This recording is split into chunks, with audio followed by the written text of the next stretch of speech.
ഷംനാസ് വ്ലോഗിലേക്ക് എല്ലാവർക്കും സ്വാഗതം. ഇന്ന് വെറൈറ്റി കട്ട്ലേറ്റാണ്. ബ്രെഡും ഉരുളക്കിഴങ്ങും വെച്ചിട്ടുള്ള അടിപൊളി കട്ട്ലേറ്റാണ് ഉണ്ടാക്കാൻ വേണ്ടി പോകുന്നത്. അതിനുവേണ്ടി ഞാൻ 2 ഉരുളക്കിഴങ്ങ് തൊലിയൊക്കെ കളഞ്ഞ് ചെറിയ പീസായി കട്ട് ചെയ്ത് ഇതിലേക്ക് ആവശ്യത്തിന് വെള്ളവും ഉപ്പും ചേർത്ത് നമുക്ക് ആദ്യം വേവിച്ചെടുക്കാം. പിന്നെ ഒരു പാൻ വെച്ച് നമുക്ക് കുറച്ച് വെളിച്ചെണ്ണയോ ഓയിലോ ചേർത്ത് നമുക്ക് ഈ മസാലകളൊക്കെ ഒന്ന് വഴറ്റിയെടുക്കാം. ഞാൻ എടുത്തതെന്ന് വെച്ചാൽ ഒരു വലിയ ഉള്ളി ചെറുതായി കട്ട് ചെയ്താണ് എടുത്തത്. പിന്നെ 2 പച്ചമുളക് ചെറുതായി കട്ട് ചെയ്തതും ഒരു ചെറിയ തക്കാളിയും കൂടി നമുക്ക് ചേർത്ത് കൊടുക്കാം. പിന്നെ മല്ലിയില ചേർത്ത് കൊടുക്കുന്നുണ്ട്. പിന്നെ 3 അല്ലി വെളുത്തുള്ളിയും ചെറിയ പീസ് ഇഞ്ചിയാണ് ചേർത്ത് കൊടുക്കുന്നത്. പിന്നെ ഇതിലേക്ക് ഒരല്പം മഞ്ഞൾ കൂടി നമുക്ക് ചേർത്ത് കൊടുക്കാം.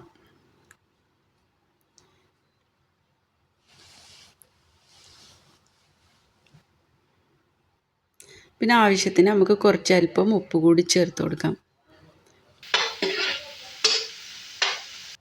ഇത് നന്നായി നമുക്ക് വഴറ്റിയെടുക്കാം.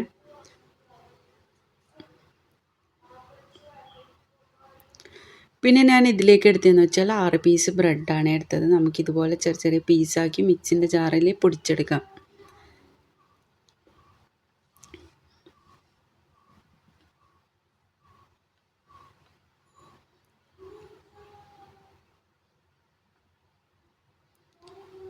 ഇതുപോലെ നമുക്കെല്ലാം പൊടിച്ചെടുക്കാം. ഇപ്പോൾ ഞാൻ ഇതിലേക്ക് ഒരല്പം മസാലപ്പൊടി കൂടി ചേർത്ത് കൊടുത്തിട്ടുണ്ട്. ആ വീഡിയോ എൻ്റെ അടുത്ത് നിന്ന് മിസ്സായി പോയതാണ്. മസാലപ്പൊടി എന്തായാലും ഇതിൽ ചേർത്ത് കൊടുക്കേണ്ടതാണ്. നമുക്ക് പൊടിച്ച ബ്രെഡിലേക്ക് നമ്മളെ മസാല ഇതിലേക്ക് ചേർത്ത് കൊടുക്കാം. ഇപ്പോൾ നമ്മൾ ഉരുളക്കിഴങ്ങൊക്കെ നല്ലോണം വെന്തിട്ടുണ്ട്.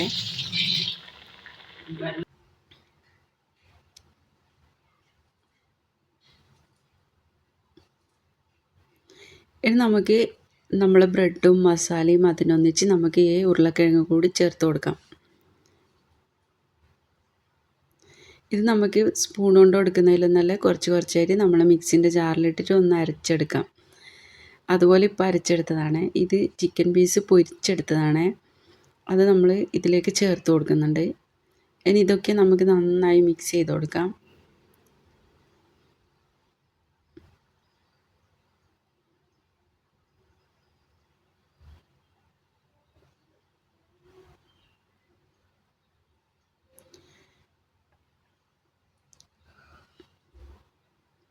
നമ്മളെ കയ്യിൽ കുറച്ച് വെളിച്ചെണ്ണയോ ഓയിലോ എന്തെങ്കിലും ചേർത്ത് നമുക്ക് ഇഷ്ടമുള്ള ഷേപ്പിലേക്ക് നമുക്കിതുപോലെ ഉരുട്ടി ഓരോരോ ഷേപ്പ് നമുക്ക് ഏതാണ് ഇഷ്ടം അതിൻ്റെ അനുസരിച്ച് നമുക്കിതുപോലെ ആക്കി എടുക്കാം.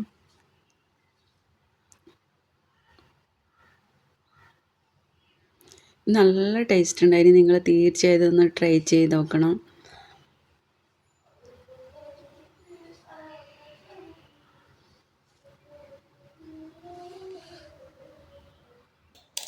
പിന്നെ ഇതിലേക്ക് ഞാൻ എടുത്തതെന്ന് വെച്ചാൽ 2 മുട്ടയാണ് എടുത്തത്.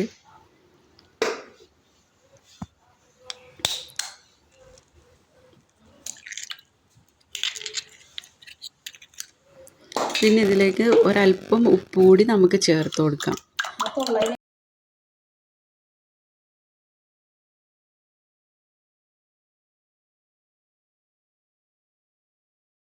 നമുക്കൊരു പാൻ വെച്ചിട്ട്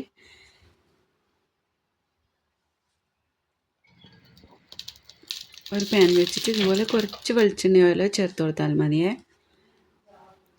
നമുക്കിതുപോലെ ആദ്യം മുട്ടയിലേക്ക് ഇങ്ങനെ മുക്കാം കട്ട്ലേറ്റ്. പിന്നെ അതിന് ശേഷം നമുക്ക് ഇത് ഞാൻ 2 ബ്രെഡ് പൊടിച്ചെടുത്താണ്. അതിലിങ്ങനെ മുക്കിയെടുത്തിട്ട് നമുക്കിതുപോലെ പാനിൽ ഓരോന്നായിട്ട് നമുക്ക് വെച്ച് കൊടുക്കാം.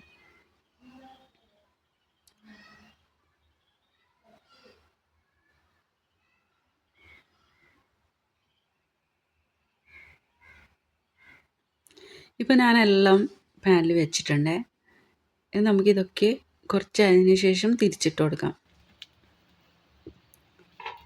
ഇതുപോലെ കുറച്ച് നമുക്ക് വെളിച്ചെണ്ണ ഓയിലോ നമുക്ക് ചേർത്ത് കൊടുത്തിട്ട് അധികം എണ്ണയൊന്നും കുടിക്കില്ല.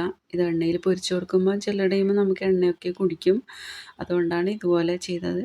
വളരെ ടേസ്റ്റിയാണ്. നിങ്ങളിത് എന്തായാലും ട്രൈ ചെയ്ത് നോക്കണം. നിങ്ങൾക്ക് എൻ്റെ ചാനൽ ഇഷ്ടമായെങ്കിൽ സബ്സ്ക്രൈബ് ചെയ്യാനും ലൈക്ക് ചെയ്യാനും സപ്പോർട്ട് ചെയ്യാനൊന്നും മറക്കരുത്. ഇതുപോലെ വെറൈറ്റി ഡിഷുമായിട്ട് നമുക്ക് വീണ്ടും കാണാം. Okay, by.